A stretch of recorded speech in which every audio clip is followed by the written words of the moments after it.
Welcome sa channel natin, QuickBooks Pinas. This channel is dedicated para dun sa gustong matuto ng QuickBooks online. Meron tayong course outline dyan mga boss, madami-dami pa yan. Tsaka meron tayong module binibigay every video. So I'm sure marami kayong matutunan dito mga boss. Tambay lang kayo sa channel natin.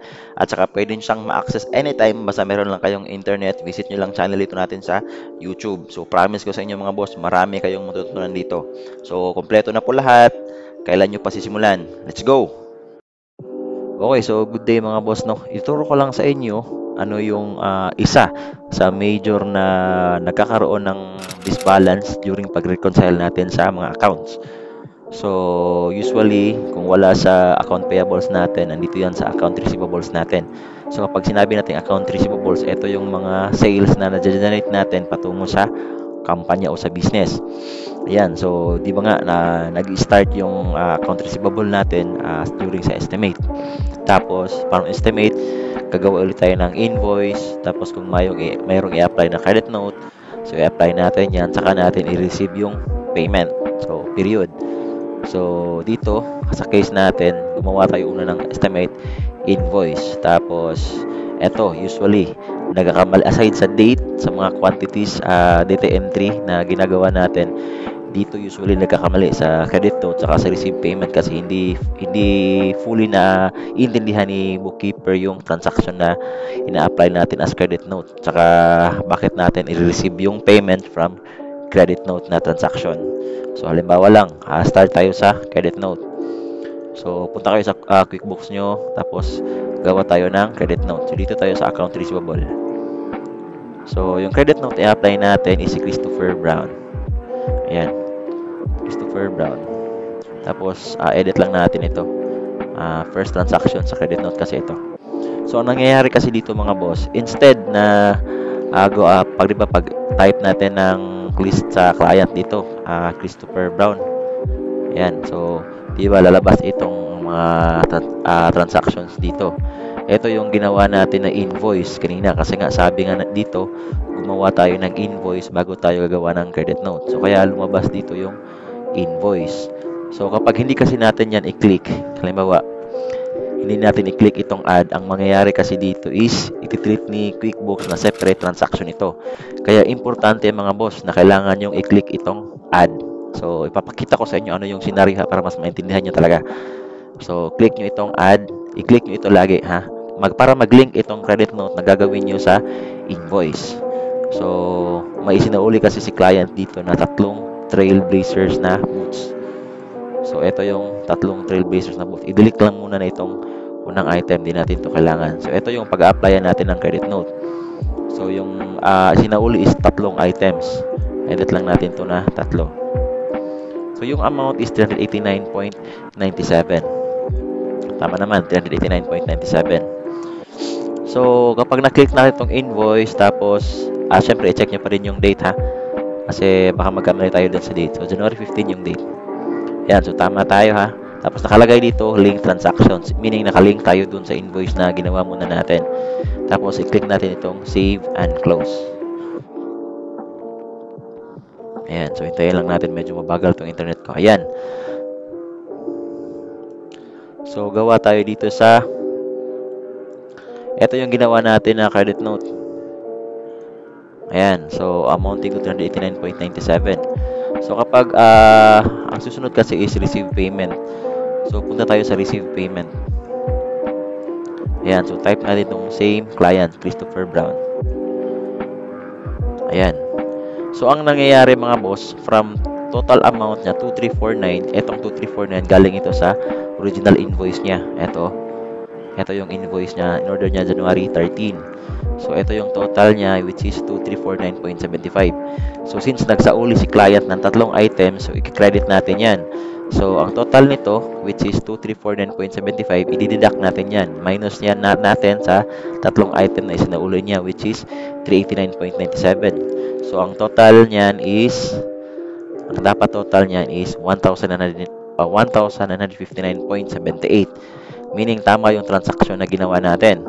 So, from 2349, nagsauli ng tatlong items, magiging 1959.78 na lang. So, yan ang tamang transaction. Kasi, nag-add link tayo dun sa invoice. Pero, kapag ganito yung ginawa natin, sandali lang ha. Tapos, click nyo itong orasan. Click nyo ito. Halimbawa lang, i-delete natin ito. Kasi gagawa tayo ng transaction na hindi nakalink yung ano natin, hindi nakalink yung transactions. Ayan. So, punta tayo sa credit note. And then, same client, Christopher Brown. So, di ba, lalabas dito yung transactions galing invoice na 2349.75. So, ayaw kong i-click yan. Gagawa tayo ng sariling mag-manual input tayo. Ito. So, 3 items. Ito, tama, 389.97. Ito yung amount. Kapag hindi mo yan i-click, tapos i-ano mo to, i-save and close mo to, ito yung mangyayari mga boss. Ayan. So, punta ulit tayo sa receive payment. So, dito tayo sa receive payment. So, type lang natin yung client. So, kung mangyayari mga boss is dalawang transaction na mag-a-appear. Ayan. So, dito na magiging mali kasi ang open balance dapat is deducted na ito. From 2349, nag-deduct tayo ng 389. Hindi nag-deduct. Instead, nagkaroon ng payment. Ayan, no? Dalawang transaction. Ibig sabihin yan mga boss, kapag hindi nyo i-click yung add link sa invoice, i-neglect ni QuickBook. Iisipin ni QuickBook na magkaibang transaction ito sa ginawa natin na invoice. Ang mangyayari is magkakaroon ng separate na transaction, which is dapat na clear yung transactions natin. Kasi dito kasi ang sinasabi dito, i-receive natin yung payment amounting to 1,959.78. Pero ang mangyayari, i-receive natin yung payment amounting to eto na 389.97. Ibig sabihin, hindi maka-credit yung remaining balance na 199.78. Magfo-float siya dito sa system. So, halimbawa, i-click ko tong save and close. Dapat kasi ma-clear out yung balance ni client ng 1,959.78. So, since separate transaction yung ginawa ni QuickBooks, so mag-a-appear siya dito sa open invoice. So, punta kayo dito sa ito sa apps, tapos dito sa accounting, dito pala, sales and get paid dito sa invoice. So, ayan, punta muna tayo dito sa home kasi hindi siya nagbalik sa ano niya, home. Tapos, punta kayo dito sa sales and get paid dito sa invoice. Ayan, kung makikita nyo, meron pa siyang overdue, which is supposedly dapat bayad na ito kasi na-receive payment na natin itong 1,959.78. Pero, ang nangyari dito is meron pa siyang floating na invoice. Kasi ang ni-receive lang ni QuickBook is etong 389.97. So, sana naintindihan niyo mga boss, no? Ayan. So, merong balance si client na 1,959.78. So, magtataka si client kung bakit meron pa siyang balance. Kasi ang sabi niya dito, nagbayad na siya. So, nagbayad siya ng outstanding balance niya na 1,959.78 kasi na-credit yung sinauli niya na item. So, dapat wala na siyang balance. Pero dito sa systems natin, sa QuickBooks, meron siyang balance. So, makikita nyo din yan dito sa reports. Ayan, sa reports, standard reports. Hanapin nyo yung mga open invoices nyo. So, ayan, makikita nyo. Christopher Brown, meron siyang open invoice na 1,959.78. So, paano natin yan i-correct? So, para ma-correct nyo yan, punta lang kayo dito sa yung ginawa nyong una na credit note. Yan. So, click nyo itong orasan, tapos i-click nyo itong ginawa nyo na credit note. Tapos, dito kayo sa more, tapos i-delete nyo. Huwag nyong i-void o transaction journal. Dito kayo sa delete. Delete nyo lang yan. So, yan. So, wala na tayong record sa credit note. Kahit puntahan nyo pa yan dito sa orasan, yan. So, wala na tayong record sa credit note. So, dito rin sa receive payment, kung i-type nyo yan si Christopher Brown, so, automatic magre-reset yung balance ni client, which is si Christopher Brown. From 19 kanina, naging 2349.75 kasi nag-delete tayo ng credit note. So, ang gagawin natin is mag-input ulit tayo ng transaction, the same transaction, to Christopher Brown. Pero gagawin natin is kailangan nating i-click natin yung link invoice. So punta tayo sa credit note, i-type natin si customer. Ayan, so automatic may lalabas dito na. Ayan. So kailangan nyo talagang i-click itong add. Ayan, para malink siya dun sa invoice na ginawa natin. So since nagsauli sila ng tatlong item Trailblazer, so ito, hindi itong item na to. So i-delete nyo lang yan.